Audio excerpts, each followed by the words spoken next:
Welcome in, everybody, to another edition of TinChattin. We are back at Parkview Field. Drew Fry with Mike Maz, of course, and we're coming off the second straight series win for the Fort Wayne TinCaps, and this is where it really starts to matter because here we are in the second half, and the TinCaps are winning in some creative ways, but they've been winning these past couple weeks. When I spoke to team president Mike Nutter, as we do on Sunday home games for our radio pregame show, we started our conversation talking about this has been a wild and wacky series. It has. And that's the bizarre first phrase week that was used. Yes. And, wild and wacky fits. 6 games, and the first game, a bases loaded walk to Brandon Butterworth in the bottom of the 9th inning, scores the winning run, and the TinCaps win 8-7. His second walk-off of the season. Then the next night, TinCaps get shut out 11-0. That was an ugly one for the Caps and TinCaps fans. Then you had, was it Thursday night or Friday night, where the TinCaps had one base hit, and that was a leadoff single by Sean Barnett in the bottom of the 6th inning. Right. And being no hit through 5. So we got no hit through 5. Yeah, that was Friday night, I believe.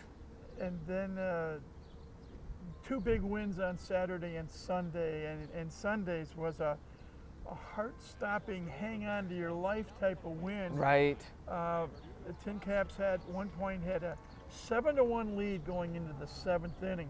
Normally, you'd feel comfortable with that. And you feel comfortable, and Loons got a run in the 7th, and then we changed pitchers to start the 8th, and a combination of single, walk, single, and grand slam home run, and all of a sudden it's a 7-6 game. Yep.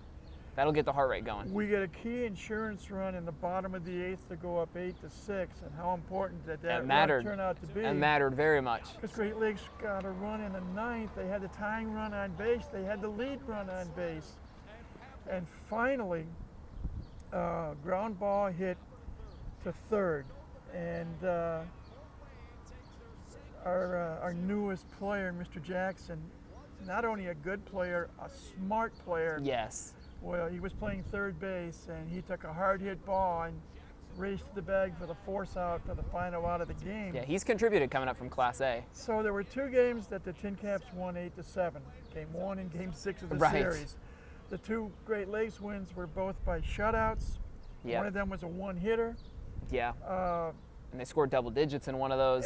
And the other thing about it, and one of the craziest things that I've seen in all my years here, there were a combined total of 86 walks issued in 6 games between the 2 teams. That is a ridiculous number. 44 walks issued by Fort Wayne pitching, 42 walks issued by Great Lakes pitching. Yeah. Including, in the opening game of the series a week ago Tuesday, a franchise record 16 walks. Franchise record both ways. Most walks that Great Lakes has given up in a game, most walks that Fort Wayne has received in a game. Right. And but just going back to even the Sunday game, and just because the key was Fort Wayne took advantage of those walks in larger ways, and that's how Fort Wayne ended up winning 4 of those 6 games. So that is a series win against the talented Great Lakes Loons squad. But that Game 6 in particular, scoring 8 runs on, what was the number, 3 hits total? 3 hits. That is a team which scored so many of their runs via drawing walks and taking the extra base on the base paths and scoring on sac flies.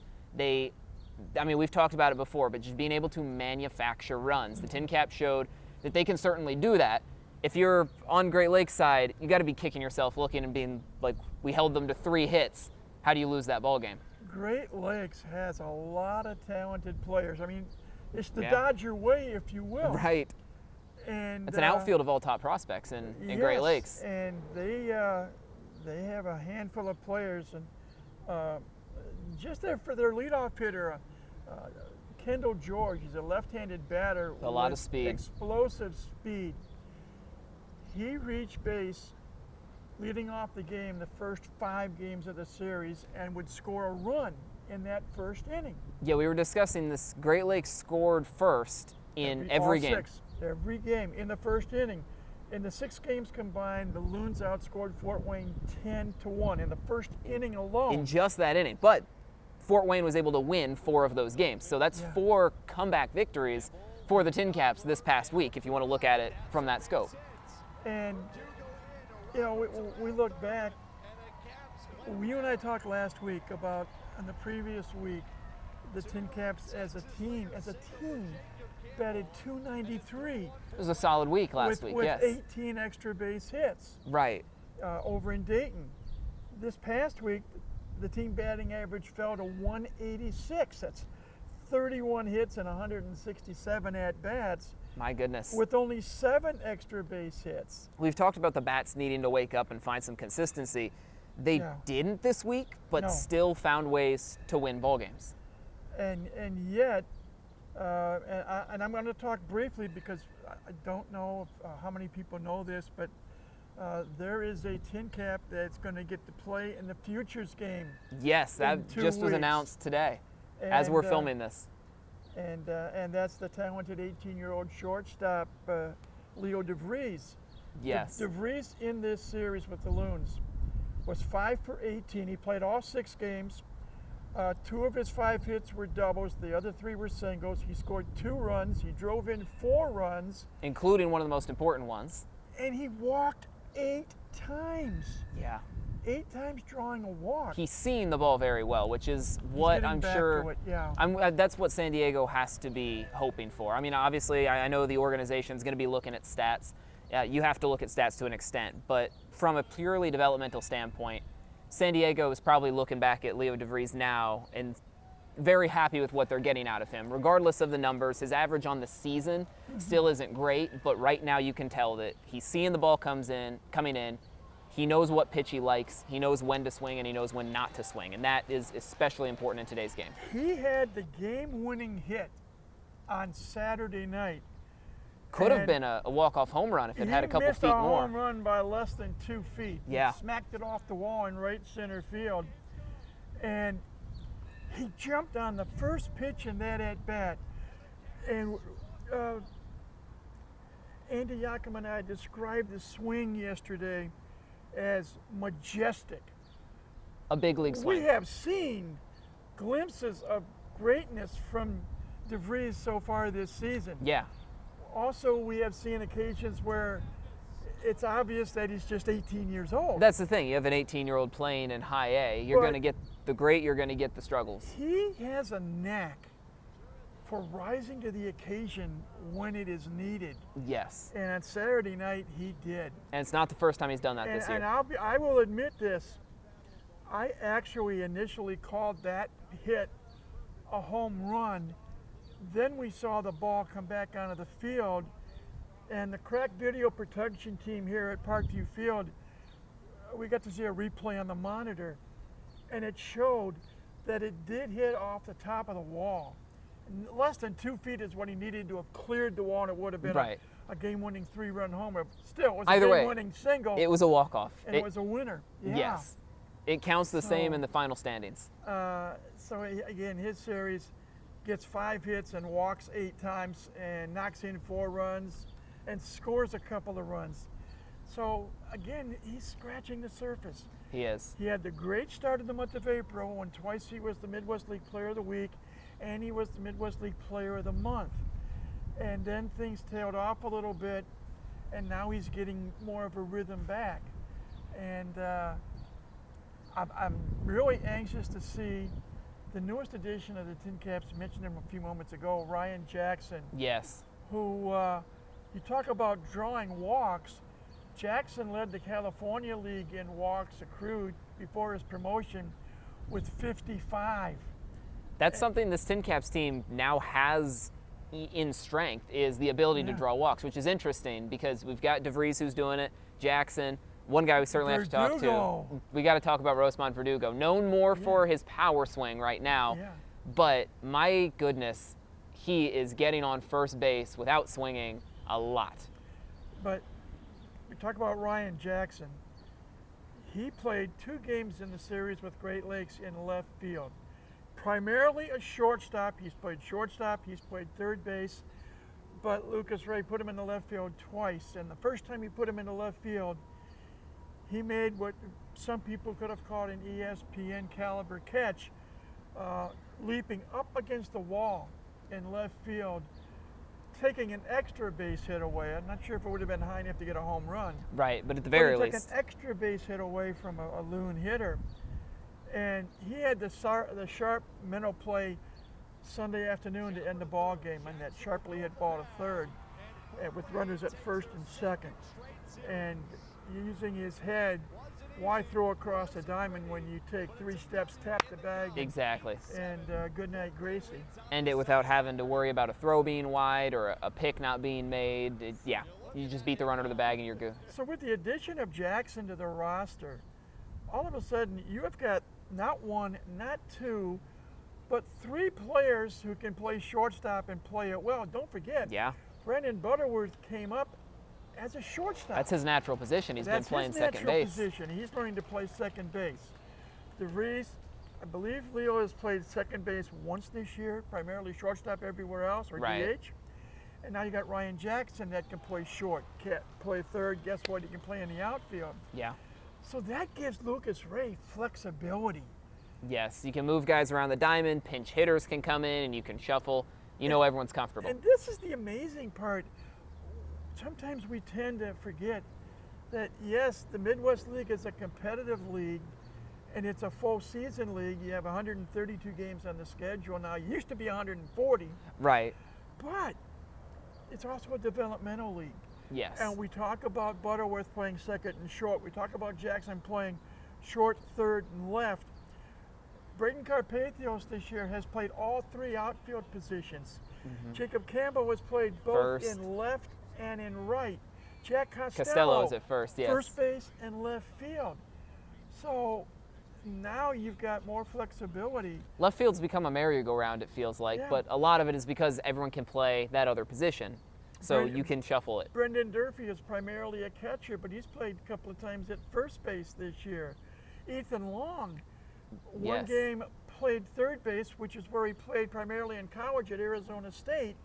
He also pitched in college.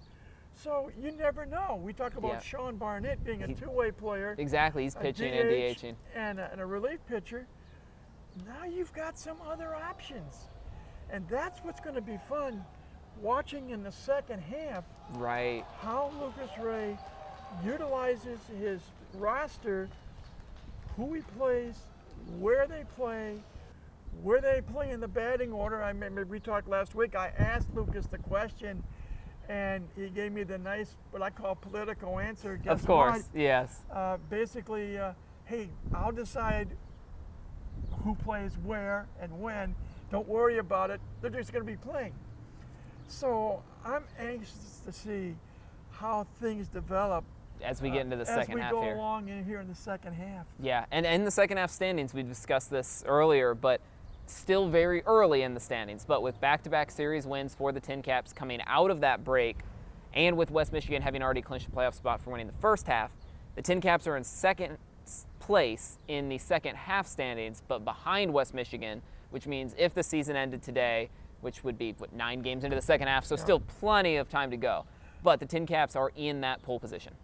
Oh, by the way, the Whitecaps are 8-1 in the second half. Of course.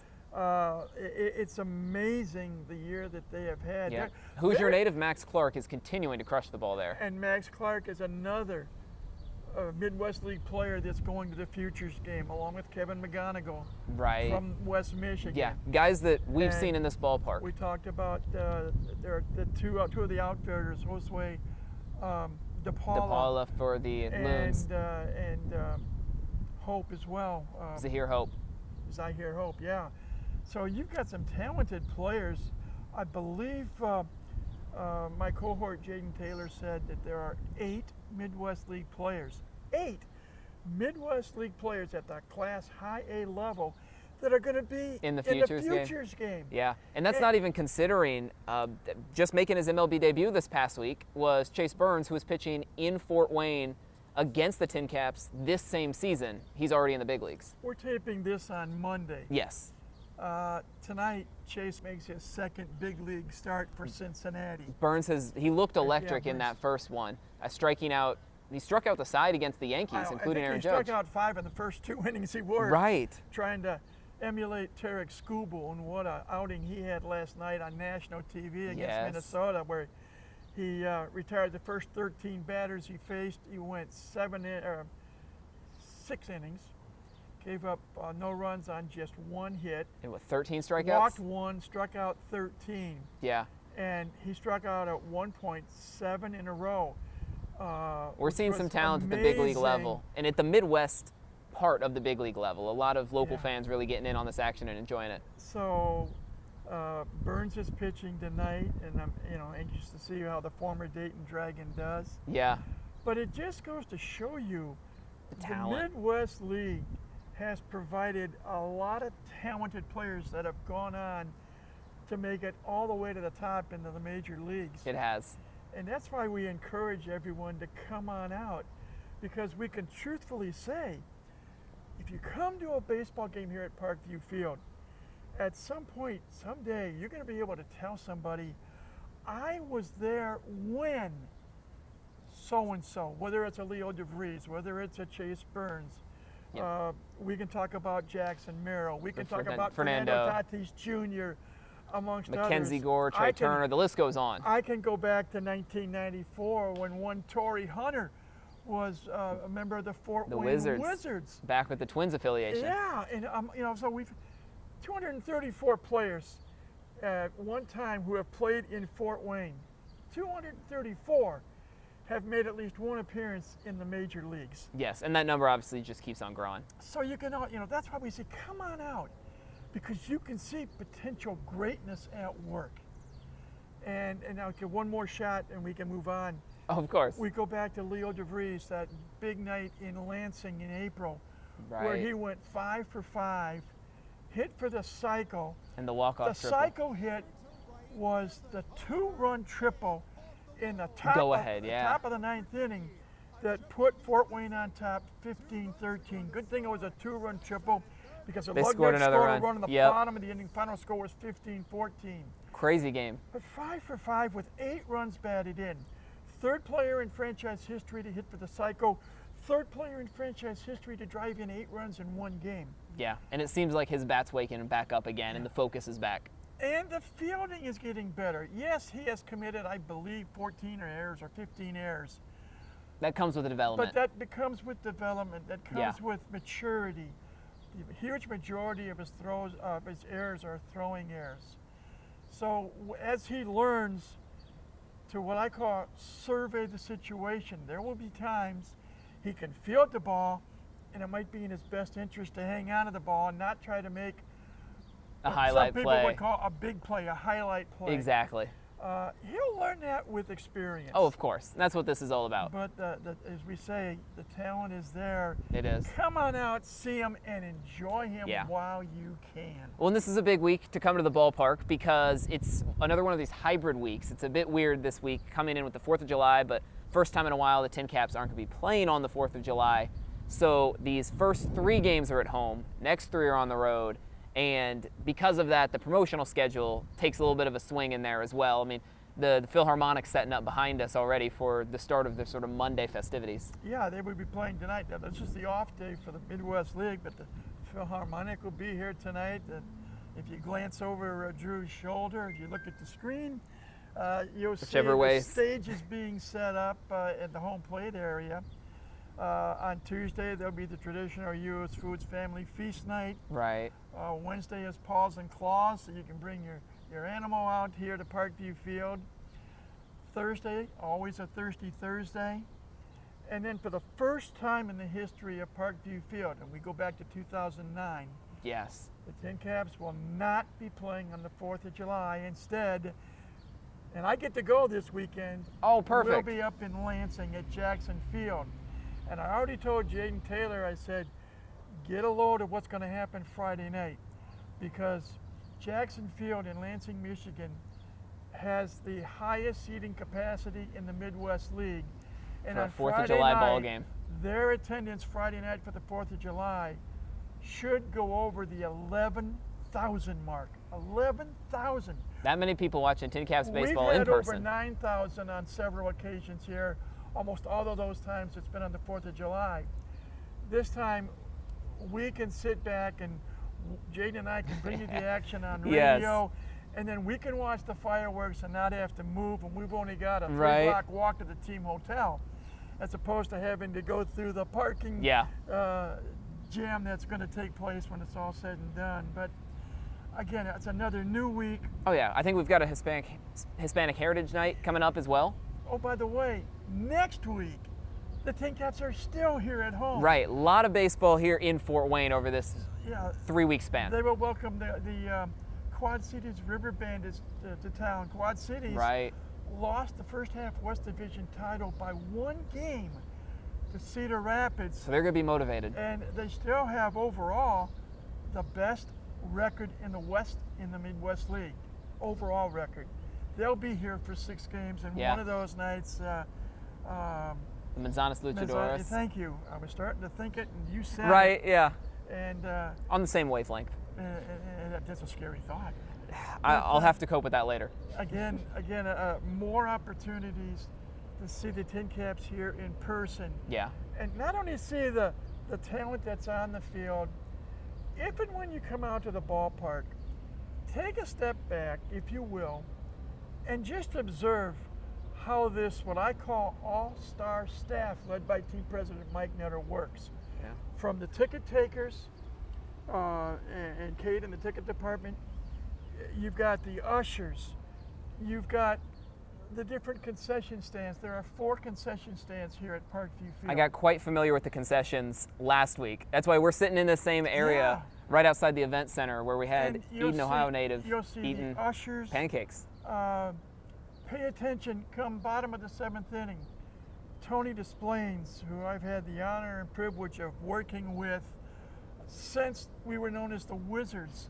He's the creative guru. When you see the specialty jerseys that the TinCaps wear, the man behind those jerseys is Tony Desplains. He also leads the crowd in singing "Take Me Out to the Ball Game" during the 7th inning stretch. Those are just some of the things.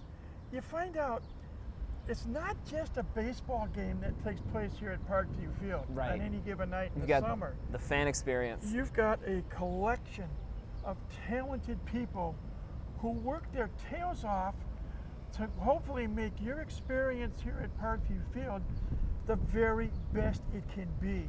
Yes. So when you come out, I call it the Daily Double. You see hopefully a very good competitive minor league baseball game, and you can see, we talk about greatness at work with the players, greatness at work with the staff to try to make your experience one that hopefully you'll never forget. Yeah, and that's why I want to give the shout out to the concessions as well. So just this past week in this area where we're sitting, that's where Cherish Brown will be competing on 4th of July. So before the TinCaps game, if you want to watch that, she'll be competing in the Nathan's Coney's hot dog eating contest at Coney Island. And so she was here at Parkview Field last week, downing as many apple pancakes as possible. So the unofficial record now is 5 apple pancakes, 5.5. I got to give her full credit, in just 2 minutes. How many did you have? I got through 2. Or 3. I think I made it through 3. I made it through 3. I'm shortchanging myself here. Well, it was an effort. You hold the Channel 55 record. That's true. There I will go. Take that. Let's get a plaque for you and put it up in your office. Right, just hang it above the desk. 2nd place out of 2, but I will still take it. Again, it's going to be another fun week here at Parkview Field, and this week we get to share that fun with our friends up in Lansing at Jackson Field. Yeah. 3 games here, 3 games there, and hopefully a week from today, Drew and I can come back and talk to you about what I'm hoping for, knock on wood. Whatever form of wood we have. Yeah. I'll use the noggin again. A 6-game sweep, which something Fort Wayne has not done since the 6-game series format began in 2021. But as an opportunity this week against Lansing, and hopefully next week we can tell you about what we that hope would be exciting. Will be 6 wins or 5 wins, just as we talked to you about 4 wins this past week against the Great Lakes Loons. Well, and I want to get to our question of the week. We could try and wrap this up quickly, but it has to just go back to the most obvious thing that we took from last week, which was the walks. So we'll keep it simple. But this week against Lansing, are we going to see more TinCaps walks or more TinCaps hits? It was the walks last week. By a large margin. Yes. And usually you default to the hit. That's true. I will guess that we'll still have more walks than hits. Lansing they have unique setup in their ballpark. I call it the jigsaw puzzle in the outfield because the walls. You've got nooks and crannies. The deepest part of the ballpark at Jackson Field is not straightaway center like it is at most every other ballpark. It's actually in right center field. Also, you have to remember that from the foul post in both left field and right field, there's a large section going out towards left center and right center where the wall is 23 feet high. So they're trying to emulate Mini Fenway monster. Park Yep. to a degree. And so you'll see a lot of balls hit this coming weekend. In this ballpark, they'd be a home run. At Jackson Field, it might only be a single or maybe a double. So it just depends on which day you hit it there. Yeah, and you hope for the best for the outfielders. Right, trying to manage that. Trying to manage and cover a lot of ground. Yes. And try to do it without tripping and falling. Yes. So you think we're going to see more free passes? Yes. Okay. That makes sense with the way the TinCaps have been playing lately. I'm going with the hits because I just think that eventually when you're seeing the ball well enough, pitchers are going to start having to throw strikes to you. And we just saw the Loons got burned by not throwing strikes. Yeah. I think Lansing's going to start throwing those strikes. I think the TinCaps are going to start putting them in play. So exciting to see how this week plays out. I just hope that we see 6 competitive games with the TinCaps coming out on top and at least 5 of them. I'm selfish and I apologize. Oh, of course. You don't need to apologize. That's the fun of it. That's true. It's the beauty of baseball. All right, well, we will be back here next week to, of course, break it all down. In the meantime, we're looking forward to a fun 4th of July week. Go enjoy some baseball. That's going to do it for us this week. I'm Drew Fry. That's Mike Moss. Thanks for watching, and we'll see you next time.